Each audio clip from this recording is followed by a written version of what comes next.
안녕하세요. 오늘은 청구리에 있는 푸르메 농장에 나왔습니다. 여기 푸르메 가원, 가원주이신 구자웅 선생님께 이 가원에 대한 현황 설명에 대해서 몇 가지 문의 드려보겠습니다. 안녕하세요, 선생님. 예, 안녕하세요. 예, 푸르메 농원 소개 좀 해주시겠어요? 저기 안동 예안면에 있는 청구농장 천양산 뒤쪽에 있는 농장입니다.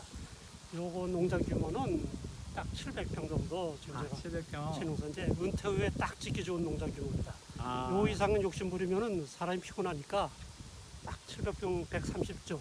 130주요? 예, 요거 가지고 제 관리를 하고 있는데 시험시험 돌아가면서 네네네네. 네, 그냥 와서 산청 구경도 하다가 고기도 구워 먹다가 그렇게 시험시험 가는 농장이기 때문에 사실은 전문적으로 농장하는 것보다는 조금 뭐 규모면이나 관리면 좀 부족한 게 있을 거예요.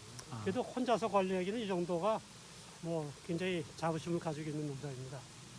또 이렇게 8m V자 수용으로 관리하고 있는 데가 사실은 드물으니까 조금 뭐 이렇게 키워놓으니까 이제 좀 보람을 갖게 됩니다.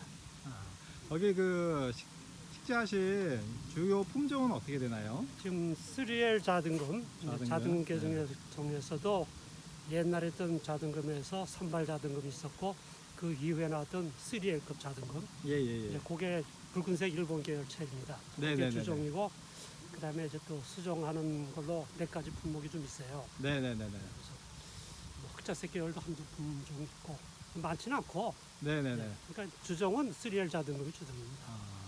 선생님 여기 나무에 구성하신 수용을 갖다가 8m 수용이라고 말씀하셨는데 상당히 독특하거든요. 네, V자 요 수용에 팔 대해서 좀 이렇게 그 소개를 갖다가 좀 해주시겠어요? 예, 아직까지도 사실은 이 수용에 대해서는 조금 논란이 있는 부분이 있어요. 아 그런가요? 네, 말하자면 식물 생리학적인 면에서 보면은 나무는 어떤 면에서 못 살게 구거든요. 자연스럽게 아. 키우는 게 아니라 네네네. 사실은 자연스럽게 키우려면은 식물이 가는 대로 해줘야 되는데 성장을 사실은 눕혀버린다는 건 억제시켜버리는 거거든요. 아 대신 평면으로.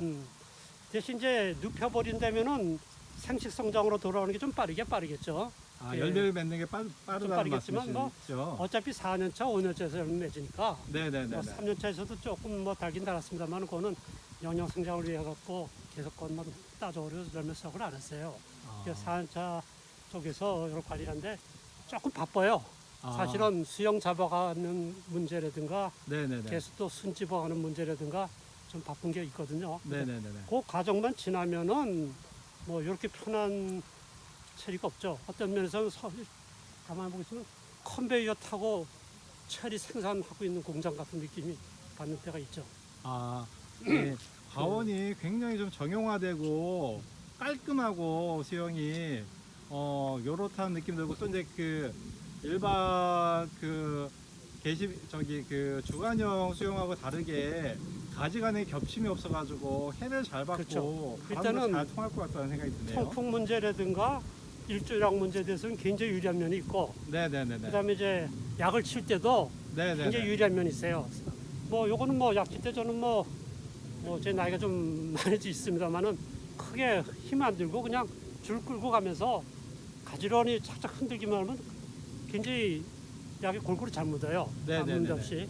그런 점이 굉장히 장점이 있고 이제 수확할 때도 큰 문제 없이 움직여가면서 따면 되거든요. 네네네. 예를 들어서 체험을 한다 해도 애들이 나무 위에 기어러 가거나 뭐 이런 염려는 없거든요. 걸어가면서 딸 수 그렇겠네요. 있으니까 네네네. 그런 장점이 있는데 일단은 처음에 하는 이제 시설비 문제 때문에 과감하게 투자를 못하는 분들이 있는데 네네네네. 아직까지 예를 들어서 요거를 일본 쪽에서 창안했지만 조금 그 논란이 있는 문제가 있었거든요. 네네네. 예를 들어서 한 6, 7년 정도 지나갖고 가지 갱신을 하는 문제가 있는데 네네네. 그때 와서 다른 나무 같은 경우는 뭐 가지 갱신시켰지만 이거는 화석상 단가지를 키워갖고 그 단가지를 갖다가 그 이제 새로운 갱신을 해야 되기 때문에 조금 어려운 문제는 있어요. 그러나 그때 또 이제 기술적인 문제를 그때 가서 해결하면 되는 거니까. 굉장히 좀 꼼꼼하고 세심하고 좀 품이 많이 들어야지 되겠다는 생각이 들고요.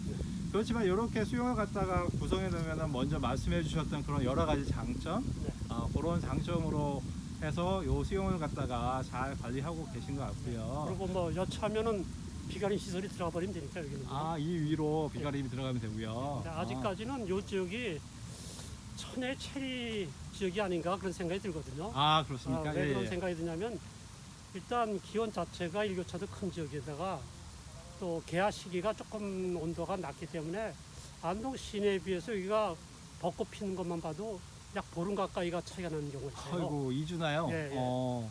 그렇기 때문에 냉해 피해가 덜하지 않아야 돼요. 네네네. 뭐 1차로 조금 필 듯 할 때 냉해가 왔을 때는 그거는 감수하고 그 2차, 3차 피는 개화된 꽃들이거든요. 상황이. 네네네. 이거 같은 경우는 거의 냉해 입은 문제가 없어요. 1차적으로 꽃이 먼저 폈던 그런 품종에서 조금 입었었어요. 근데 그거 빼놓고는 네네. 뭐 큰 문제는 없는 것 같기 때문에 뭐 큰 노동력 안 들이고 은퇴 후에 할 만한 그 농장 규모가 아닌가 뭐 그렇게 자부합니다.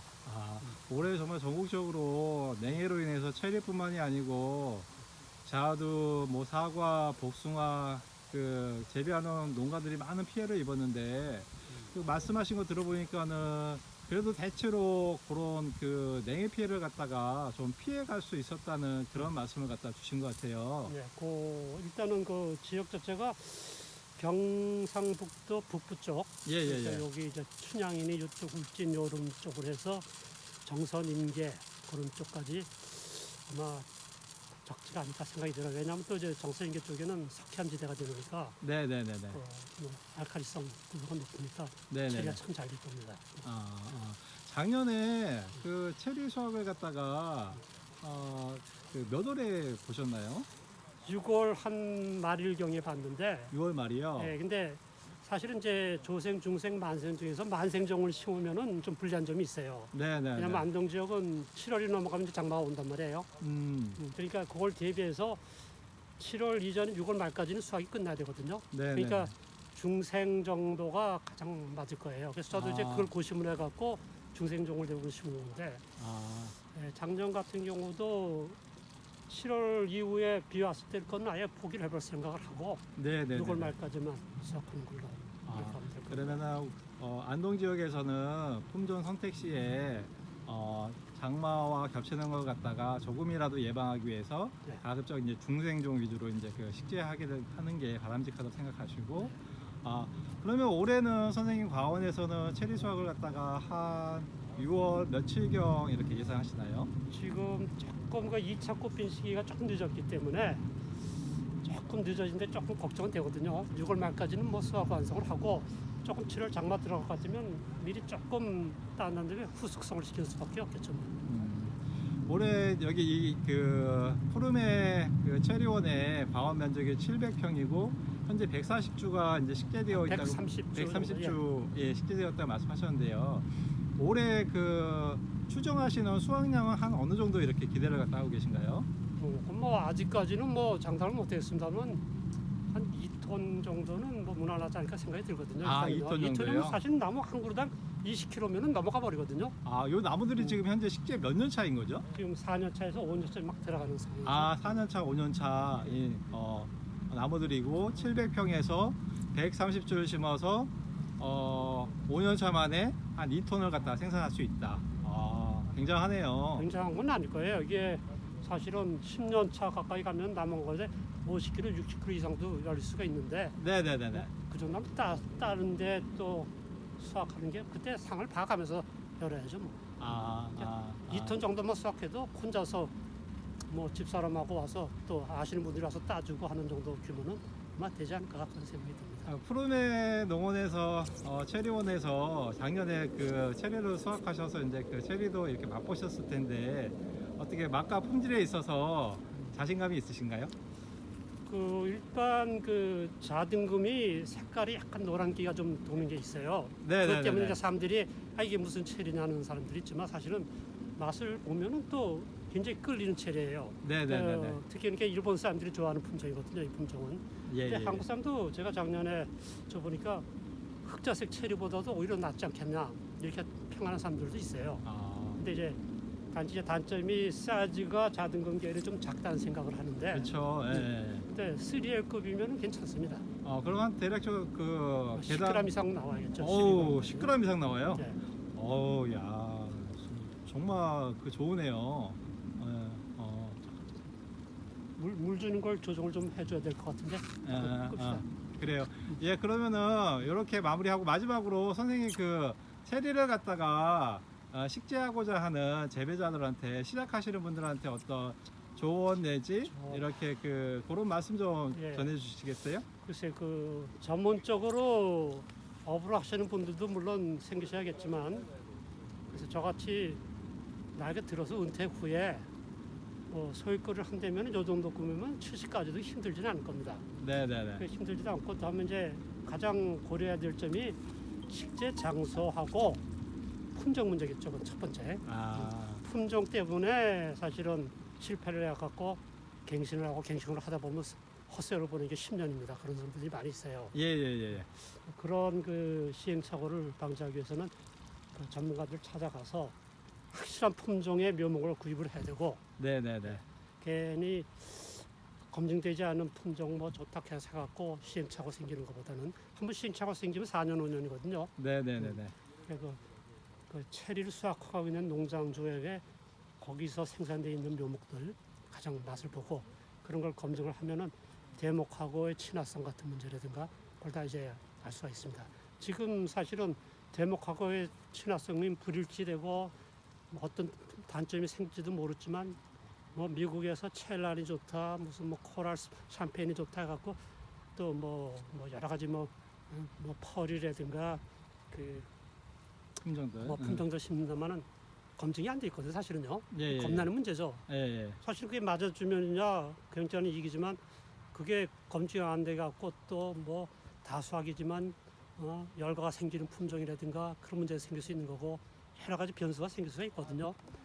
그런 게 검증이 돼 있는 품종을 있더라도 심으라는 얘기죠. 네네네. 그러면 뭐 이거만큼 쉬운 농사가 어디 있겠어요? 6월 말이면 농사 다 끝나고 수확이 해갖고 이웃하고 나눠 먹으면 친구들하고 나눠 먹으면 참 좋은 문제고, 수확이 또 해갖고 또 수익이 생긴다면은 또 이만큼 또 노년을 즐겁게 보낼 수 있는 가수가 어디 있겠습니까? 좀 그런 마음으로 하시면 실패가 없을 겁니다. 감사합니다. 오늘 안동 예안에 있는 푸르메 체리원에서 우리 구자웅 선생님과 체리 가원 운영에 대해서 한번 이야기를 나누어 보았습니다. 선생님 감사합니다. 네. 멋진 수학하세요. 네.